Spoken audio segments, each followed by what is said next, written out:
सबको जय मसीह की। मैं पास्टर राज मसीह। कैसे हैं साहब? और खुदा का पैगाम लेके फिर से मैं आया हूँ और खुदा ने पैगाम दिया मुझे, उस पैगाम को मैं आज आप तक पहुँचाऊँगा। जैसे कल मेरा पैगाम था कि परमेश्वर का उपकार हम पर है, और आज मेरा विषय है कि परमेश्वर का प्रेम, परमेश्वर की दया, प्रेम, और परमेश्वर ही हमसे बहुत प्यार करता है मेरे अजीजों। आज मैं आपको वचन के द्वारा, जैसे कल समझाया था मैंने कि और वचन में क्या लिखा है, पहले हम उससे पढ़ेंगे। हेडलाइंस है मेरे कि परमेश्वर हमारा रक्षक, परमेश्वर हमारा रक्षक। विषय क्या है? परमेश्वर हमारा रक्षक। और अगर परमेश्वर हमारा रक्षक है तो हमारा चाहे कितना भी बड़ा विरोधी क्यों ना हो, वो हम पे हावी नहीं हो सकता, क्योंकि परमेश्वर हमारा रक्षक है। सबसे मेन चीज़ क्या है कि हमें परमेश्वर पे विश्वास होना चाहिए, भरोसा होना चाहिए। तो क्या है, परमेश्वर हमारे साथ रहता है और हर शैतान की ताकतें हमसे दूर वही करता है ना मेरे अजीजों। कल मैंने आपको मैसेज पहुंचाया और मुझे बहुत अच्छा लगा कि मेरे चैनल को आपने सब्सक्राइब करा और पसंद करा, लाइक करा। बहुत अच्छा लगा, मुझे बहुत खुशी हुई कि जो भी मेरी मेहनत है, मेरा मैसेज है आप तक पहुंच रहा है और आप उसे फॉलो कर रहे हो, आप उससे ग्रहण कर रहे हो। मुझे बहुत खुशी होती है कि आप दास जो सिखा रहे हैं वो आप फॉलो कर रहे हो, क्योंकि दास इसलिए नियुक्त किया जाता है कि अपनी भेड़ों को वो सही शिक्षा दे और सही राह पे चलाए। आज मेरा मैसेज है आप तक पहुंच चुका है कि परमेश्वर हमारा रक्षक है। सबसे पहले अगर हम पढ़ेंगे तो पढ़ने के बावजूद परमेश्वर ये कहता है कि मैं तेरा रक्षक हूँ, तो तेरा कोई बाल बाका नहीं हो सकता। इस वचन के पढ़े जाने में जब पढ़ेंगे हम तो क्या है, परमेश्वर में आशीष देगा। इससे पहले हम वचन पे जाएं तो इसलिए हम छोटी सी प्रार्थना करेंगे, फिर उसके बाद वचन पे चलेंगे। आइए आंखें बंद करें। धन्यवाद करते प्रभु जीवित महापरमेश्वर, आज के दिन के लिए जानू दिखाई नहीं थे शुक्रगुजार जिंदों के दिन में से सलामत रखा। प्रभु मैं तेरा रसूल होने के नाते मैं इनको जो मैसेज पहुंचाता हूं, बल्कि मैं नहीं, आप मेरे अंदर से पहुंचाते, क्योंकि आपके वचन में लिखा है मत्ती 10:40 में, जो दास को ग्रहण करता है वो आपको ग्रहण करता है। इसलिए प्रभु जो भी मैं सिखा रहा हूँ, जो भी मैं सिखाऊँ प्रभु, वो फॉलो करें और बल्कि अपने जीवन में फॉलो करें और लोगों को सुनाएं वचन के द्वारा। और जो भी मैं शिक्षा देता हूँ, समझाता हूँ, बल्कि मैं नहीं, आप मेरे अंदर से समझाते हैं। जब ये फॉलो करते हैं तभी इनको आशीष मिलती है। और जो मैं मैसेज इनको पहुँचाने जा रहा हूँ, जो वचन सुनाने जा रहा हूँ, जब ये सुनेंगे और इनको फॉलो करेंगे, अपने जीवन में रिसीव करेंगे, तो आशीष इनके पास आ रही है। और हम घटे और आप बढ़े, मांगते उसके आम। मेरे अजीज़ों, मेरे साथ निकाले भजन संहिता 121 की पहली आयत से पढ़ेंगे। क्या लिखा है? भजन संहिता 121 की पहली आयत से पढ़ेंगे। मैं अपनी आंखें पर्वतों की ओर लगाऊंगा, मुझे सहायता कहाँ से मिलेगी? मुझे सहायता यहोवा की ओर से मिलती है। मेरे अजीज़ों, इसमें साफ साफ लिखा गया है, मैं अपनी आंखें पर्वत की ओर लगाऊंगा, पर्वतों को की ओर लगाऊंगा, मुझे सहायता कहाँ से मिलेगी? मेरे अजीज़ों, इसमें साफ साफ लिखा है कि हम अपनी आंखें उस खुदा पे लगाएं। पर्वत मतलब उदाहरण के तौर पे कि हमें बड़े बड़े लोगों पे या कोई हम विश्वास करते हैं, जैसे कहीं भी हम जॉब कर रहे हैं, कहीं भी हमारा पैसा फंसा हुआ है, तो हम ये सोचेंगे कि ये मिल जाएगा। मगर खुदा पे विश्वास रखोगे तो क्या है, परमेश्वर अगर आपका कहीं भी पैसा फंसा है, परमेश्वर आपको दिलाएगा। अगर परमेश्वर पर विश्वास रखते हो, अगर परमेश्वर पे अपनी आंखें लगाए हो, तो यकीनन क्या है, परमेश्वर आशीष देगा। जैसे डैनियल था, डैनियल ने अपनी आंखें कहाँ लगाई, परमेश्वर की ओर। उसने ये नहीं करा कि मैं घुटने टेक रहा हूँ या मैं उदास हूँ, मैं व्याकुलता हूँ, तो राजा तरस खा के मुझे शेर के मान से निकाल देगा और कह देगा चल एक मौका दे दे। नहीं, उसने जिंदा खुदा पे विश्वास किया। उसने अपनी आंखें पर्वत की ओर नहीं लगाई, उसने अपनी आंखें परमेश्वर की ओर लगाई जो जीवता खुदा है। जब खुदा की ओर आंखें लगाई तो परमेश्वर ने उसे बचाया। मेरे अजीजों, हम अक्सर देखते हैं कि हमारे पास, हम कहीं भी जाते हैं जॉब के लिए, हम ढूंढते हैं कि हमें जॉब मिल जाए या कोई अच्छी नौकरी मिल जाए, कहीं भी जो भी है, मगर हम अपनी मर्जी चलाते। क्या परमेश्वर से पूछते हैं कि प्रभु आपकी इच्छा है या नहीं? अगर हमें कहीं जाना है, किसी रिश्तेदार और कहीं भी, या कोई मीटिंग जो भी है, कहीं भी हमें जाना है, क्या हम पूछते हैं कि प्रभु आज मैं जाऊं पर तेरी इच्छा से या नहीं? अगर उसकी इच्छा है तो क्या है, हम नहीं जाएंगे। मगर हम जाते हैं, अपनी इच्छा पूरी करते हैं, तो क्या ठोकर खाते हैं और कहते हैं प्रभु मुझे ये दिक्कत हो, मैं चोट लग गई। मगर हमने खुदा की इच्छा नहीं पूछी, हमने अपनी इच्छा के अनुसार चले। क्या है, परमेश्वर कहता है मेरी इच्छा के अनुसार चलोगे तो आशीष पाओगे। हम क्या करते, पूछते नहीं परमेश्वर से, कहते नहीं है कि प्रभु आज मैं वहाँ जा रहा हूँ, जाऊँ। अगर ना आता है तो तब भी हम जाते हैं। मेरे अजीज़ों, अगर हम परमेश्वर पे भरोसा रखते हैं तो क्या परमेश्वर आशीष देता है। और बाय चांस अगर आप कहीं मीटिंग में जा रहे हो या कोई आपका अर्जेंट काम हो और बारिश आ जाए तो आप घबरा जाओ। क्यों घबरा जाओगे? क्योंकि आपको परमेश्वर पे भरोसा नहीं है। आपको परमेश्वर पे भरोसा नहीं है।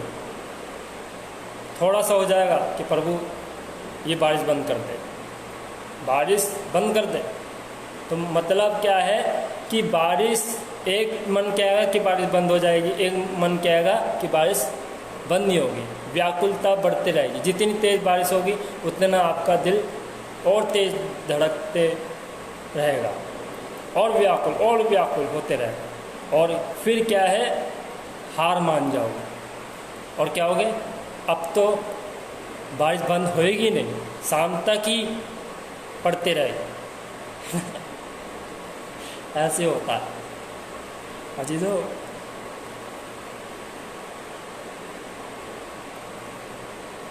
बस यही है, यही हंसी आती है मुझे कि हमारा विश्वास कैसा है। मैं ये सोच के हंसता हूँ, मैं ये कहता हूँ प्रभु कैसा विश्वास है कि एक तरफ खुदा से कहते कि बारिश बंद हो जाए और एक तरफ प्रभु बारिश बंद हो जाएगी, प्रभु बारिश, और व्याकुलता और बढ़ते रहते तो क्या है, नहीं होता। अरे आप अपनी आंखें खुदा पे लगाओ, घुटने टेको, प्रार्थना करो, बारिश बंद ना हो जाए। तो ये जो मेरा चैलेंज है, मैं आपको ये कहता हूँ कि बारिश बंद होगी। छोटी सी बात बताता हूँ। एक दिन मैं प्रचार करने गया, बहुत तगड़ी बारिश हो रही थी, इतनी तेज़ बारिश हो रही थी कि बस आज मेरा आने का जो रास्ता था वो कीचड़ का था। पानी भर जाता तो क्या है मैं वहाँ से नहीं आ पाता। मतलब क्या है कि इतनी तेज़ बारिश हुई। अब मैं ये कह रहा हूँ प्रभु से, प्रभु ये बारिश बंद हो जाए, जहाँ मुझे जाना है वहाँ मैं जा सकूँ। तो परमेश्वर ने मेरी सुनी, मुझे विश्वास था, व्याकुलता नहीं हुई। परमेश्वर से दुआ करी, मैंने कहा प्रभु मैं तेरा दास रसूल होने के नाते इस बारिश को चैलेंज करता बंद हो जाए, क्योंकि मैं तेरे कार्य के लिए जा रहा हूँ। और तुरंत ही वो बारिश बंद हो गई। क्यों हो गई? क्योंकि मुझे परमेश्वर पर विश्वास, मैंने अपनी आंखें परमेश्वर की ओर लगाई, पर्वतों की ओर नहीं लगाई। मेरे अजीजों, हमें चिंता हो जाती है, फिक्र हो जाती है कि आज लगता है जाना कैंसिल हो गया, आज लगता है ये हो गया, आज लगता है आज हम फंस गए। मेरे अजीज़ों, अगर आप अपनी मुसीबत से हार मान जाओगे तो क्या है, मुसीबत आप पे चढ़ जाएगी, दबा देगी आपको। आप मुसीबत पे चढ़ जाए, दबा दे मुसीबत को, क्योंकि आप परमेश्वर की संतान। इसमें साफ साफ लिखा है, मैं अपनी आंखें पर्वत की ओर लगाऊंगा, मुझे सहायता कहाँ से मिलेगी? मुझे सहायता यहोवा की ओर से मिलती है। आपकी सहायता परमेश्वर करता है। परमेश्वर कहता है मैं तेरे आने जाने में तेरी रक्षा से लेकर करता रहूँगा। आपकी सहायता कौन करता है? परमेश्वर करता है। परमेश्वर को पता है मेरा बच्चा आज कहाँ जा रहा है, किधर जा रहा है, मगर परमेश्वर तब भी रक्षा करता है। चाहे हम उसकी आवाज़ नहीं सुनते, हम अपनी आवाज़ सुनते हैं, मगर परमेश्वर क्या है, परमेश्वर दया करता है, तरस खाता है और तब भी आपकी रक्षा करता है। स्वर्गदूत भेजता है कि जा मेरे बेटे को बचा। गलती करते हैं हम, मगर क्या है, तब भी परमेश्वर हमारा स्वर्गदूत भेजता है ताकि मेरे बेटे को हानि ना हो। दूसरी आयत से पढ़ेंगे, मुझे सहायता यहोवा की ओर से मिलती है जो आकाश और पृथ्वी का करता है। मेरे अजीज़ों, मुझे सहायता यहोवा की ओर से मिलती है। परमेश्वर जब स्वर्गदूत भेजता है तब सहायता हमारी होती है। तो क्या लिखा है, जो आकाश और पृथ्वी का करता है, मतलब आकाश और पृथ्वी जिसने रची है, जिसने परमेश्वर ने बोला है कि आकाश बन जाए और पृथ्वी हो जाए, तो क्या है, वो पृथ्वी बन गई। मेरे अजीज़ों, उसके एक शब्द से आकाश बन गया, एक शब्द से पृथ्वी बन गई। वो आकाश और पृथ्वी का करता है। और क्या लिखा है तीसरी आयत में, वह तेरे पाँव को टलने न देगा, वो तेरे पाँव को टलने न देगा, मतलब तेरे पैर को वो गलत रास्ते में चलने नहीं देगा। कहीं ऐसा ना हो आप जा रहे हो, कहीं डगमगा जाए, आज वहाँ चले जाए हैं, आज उसके घर चले जाए। क्या है, हम वह तेरे पाँव को टलने न देगा, मतलब वह तेरे पाँव को गलत रास्ते में, जहाँ से आप परमेश्वर ने खींच के निकाला है, कहीं आप पहले जैसे ना हो जाओ। परमेश्वर ये कह रहा है, वह तेरे पाँव को टलने न देगा, जैसे पहले थे आप, जैसे आप टेस्ट मनी बताते हो, तो क्या है, आपको परमेश्वर वैसे बनने नहीं देगा। जो आप बुरे थे, कैसे थे, मगर परमेश्वर आपको अच्छाई पे रखा है तो अच्छाई बनाए रखेगा। और क्या लिखा है फिर, तेरा रक्षक कभी ना उगेगा, सुन इज़राइल का रक्षक ना उगेगा ना सोएगा। मतलब क्या है, तेरा रक्षक, अगर परमेश्वर ने आपका रक्षक भेज दिया है आपके पास, ना तो वो उगेगा ना वो सोएगा, वो रात दिन हर दम जगा रहता है, उसको नींद नहीं आती। परमेश्वर के रक्षक को कभी नींद नहीं आएगी, चाहे हमें आ जाए, मगर क्या है, परमेश्वर अब जो रक्षक भेजता है उसे ना वो उगता ना सोता, उसे नींद नहीं आती, क्योंकि वो रात दिन जगा रहता है, वो हरदम हर टाइम जगा रहता है, उसको नींद नहीं आएगी कभी। और क्या लिखा है, 34 आयत से पढ़ेंगे, सुन इज़राइल का रक्षक ना उगेगा ना सोएगा, यहोवा तेरा रक्षक है, यहोवा तेरी देनी और तेरी आड़ है, ना तो दिन को धूप से और ना रात को चांदी से तेरी कुछ हानि होगी। चाहे आप दिन में निकले, धूप से तो बचोगे, मगर क्या है कहीं भी हम जाते मुसीबत हो जाती है, ठोकर लग जाती है या लड़ाई झगड़े हो जाते, कुछ भी एनीथिंग, क्या है हमें दिक्कत, धूप में हम कहीं भी जाते हैं, कोई ऐसा बंदा मिल जाता है जो लड़ने लग जाता है ना।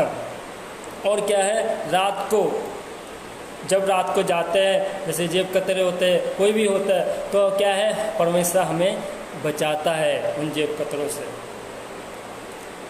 कैसे बचाता है? हम कहीं भी जाते हैं, हमें डर लगता है रात को, मगर नहीं, परमेश्वर हमें रक्षक करता है। क्या लिखा है इसमें? यहोवा तेरे रक्षक है, यहोवा तेरी देनी हो तेरी आड़, ना तो दिन को धूप से और ना रात को चांदी से तेरी कुछ हानि होगी। यहोवा सारी विपत्ति से तेरी रक्षक रहेगा। क्या लिखा है? यहोवा सारी विपत्ति से तेरी रक्षक रहेगा। सारी मतलब ये नहीं है कि एक विपत्ति, सारी, क्या पता वो लड़ाई की विपत्ति हो, क्या पता वो क्लेश का विपत्ति हो, कुछ भी आप मान लो, विपत्ति कभी भी आ सकती है, मगर क्या है परमेश्वर का साफ वचन कहता है कि यहोवा सारी विपत्ति से तेरी रक्षा करेगा।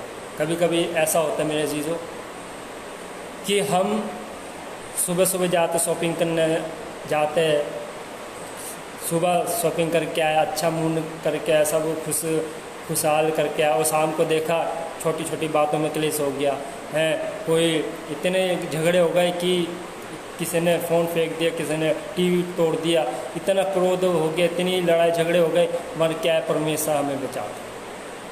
परमेश्वर सारी विपत्ति से, क्या है पड़ोसी देखते रहे इनके घर, ये तो परमेश्वर को मानने वाले, तब भी इनके घर क्या है लड़ाई झगड़े होते, मगर परमेश्वर सारी विपत्ति से रक्षा करता है। मतलब पड़ोसी भी नहीं सुन पाते, उनके कान ऐसे बंद कर देता है कि वो लड़ाई झगड़े की आवाज़ सुन नहीं पाते, क्योंकि शैतान कार्य करता है, लड़ाई झगड़े कराता, मगर परमेश्वर बचाता है, सारी विपत्ति से बचाता है। शैतान कार्य करता है, मगर परमेश्वर तुरंत ही स्वर्गदूत को भेज देता है। 7वीं आयत, यहोवा सारी विपत्ति से तेरी रक्षा करेगा, वह तेरे प्राण की रक्षा करेगा। अब हम भी कहीं भी जाते हैं, कहीं भी निकलते हैं, एक्सीडेंट हम सुनते हैं बहुत हो रहा है, कहीं जाते हैं कि एक्सीडेंट हो गया है और बस दुर्घटना हो गई, तो क्या परमेश्वर हमारे प्राण की रक्षा करता है। कभी कभी हम जाते हैं, क्या है कभी चोट लग जाती है, कभी दुर्घटना हो जाती है, कभी क्या कुछ नहीं होता है, मगर परमेश्वर हमें बचाता है, क्योंकि लिखा है यहोवा सारी विपत्ति से तेरी रक्षा करेगा, वह तेरे प्राण की रक्षा करेगा। यहोवा तेरे आने जाने में तेरी रक्षा अब से लेकर सदा तक करता रहेगा। क्या लिखा है मेरे अजीजों? यहोवा तेरे आने जाने में तेरी रक्षा अब से लेकर सदा तक करता रहेगा। कहीं भी आप जाओ, प्रार्थना करके निकलो। अगर आप कहीं भी अपने रिश्तेदार के घर जा रहे हो, या शॉपिंग करने जा रहे हो, या कहीं मीटिंग में जा रहे हो, या कहीं जॉब में जा रहे हो, कहीं भी जा रहे हो, प्रार्थना करके निकलो घर से। जब आप घर से प्रार्थना करके निकलोगे तो क्या परमेश्वर सहायता मदद करेगा। आप आराम से जाओ, कोई क्लेश नहीं होगा, कोई लड़ाई झगड़े नहीं होंगे, सीधा प्रार्थना करोगे, तुरंत ही पवित्र आत्मा मौजूद होगी, पवित्र आत्मा आपके साथ जाएगी, और जैसे जाओगे पवित्र आत्मा, जैसे आप जाओगे और जैसे आओगे परमेश्वर साथ साथ चलेगा, और जो कार्य के लिए जाओगे परमेश्वर उस कार्य को पूरा करेगा। मेरे अजीजों, ये जो वचन है इसको फॉलो करें कि हमें आंखें किसकी ओर लगानी है, बड़े बड़े पहाड़ों पे नहीं, बड़े बड़े लोगों पे नहीं, मेरे अजीजों परमेश्वर पे लगाओ। हमें भरोसा किस पे होना चाहिए? परमेश्वर पे। कोई उधार पैसे ले लेता है, हमें विश्वास होता है दे देगा, मगर हम अगर वो पैसे नहीं देता, हम व्याकुल हो जाते हैं, अरे उसने पैसे मान लिए हमारे हैं, ये हो गया वो हो गया। मगर मेरे अजीज़ों, अगर उस खुदा पे विश्वास है, अपनी आंखें परमेश्वर पे और लगाओगे तो आपका कैसा भी पैसा फंसा हो, तुरंत ही वो व्यक्ति आपको घर पे देने आएगा और माफ़ी अलग मांगेगा और वो कहेगा कि मेरी बहन, मेरे भाई, ये आपका पैसा है, मैं ये पैसा आपको देता हूँ। इसलिए मेरे अजीज़ों, अपनी आंखें खुदा पे लगाओ। जैसे डैनियल ने लगाई, घुटने टेक के प्रार्थना करी, तो क्या परमेश्वर ने उसकी सुनी। ऐसी अपनी आंखें उस खुदा पे लगाओ। मेरे अजीज़ों, ये मेरा मैसेज है और आप तक मेरा व्हाट्सएप नंबर पहुंच चुका है। आप ज़रूर कॉल करें। मुझे अच्छा लगता है कि आप कॉल करते हैं, मैं आपके लिए प्रार्थना करता हूँ और खुदा सुनता है और आप चंगाई प्राप्त करते हो। और जैसे एक सिस्टर का मैसेज आया कि पास्टर जी मेरी फैमिली के लिए प्रार्थना करें, उन्होंने मेरा नंबर फेसबुक से लिया था और उन्होंने प्रार्थना करवाई। बहुत अच्छा लगता है मेरे अजीज़ों कि आप कॉल करते हो और प्रार्थना करवाते हो और मेरा मैसेज सुनते हो, उसे लाइक करते हो, सब्सक्राइब करते हो। बहुत अच्छा लगता है। मेरे चैनल को सब्सक्राइब करें और बेल बटन दबाएं, आपके पास नोटिफिकेशन आ जाएगी और परमेश्वर आपको आशीष देगा। और मेरे चैनल को और मेरे मैसेज को और शेयर करें ताकि जिनके पास मेरा मैसेज नहीं पहुंच पा रहा है वहाँ तक पहुँचे, ताकि आपके द्वारा उनका जीवन बच सके। इस वचन के पढ़े जाने में आशीष बरकत है। आइए आंखें बंद करें, इस वचन के समाप्त करने में प्रार्थना करें। धन्यवाद करते हैं प्रभु जीवित महात्मा से जो भी आपने मैसेज दिया। वाकई हमें हमारी आंखें आपकी ओर होनी चाहिए प्रभु। इसलिए प्रभु इस मैसेज को आपने सुना और जो भी जितने भी भाई बहन प्रार्थना कर रहे हैं इस वचन को सुने, फॉलो करें और इस मैसेज को सुन के चले ताकि परमेश्वर आप इन्हें आशीष दें। हम घटे और आप घटे, मांगते इस बात। सबको जय मसीह की। खुदा आपको आशीष बरकत।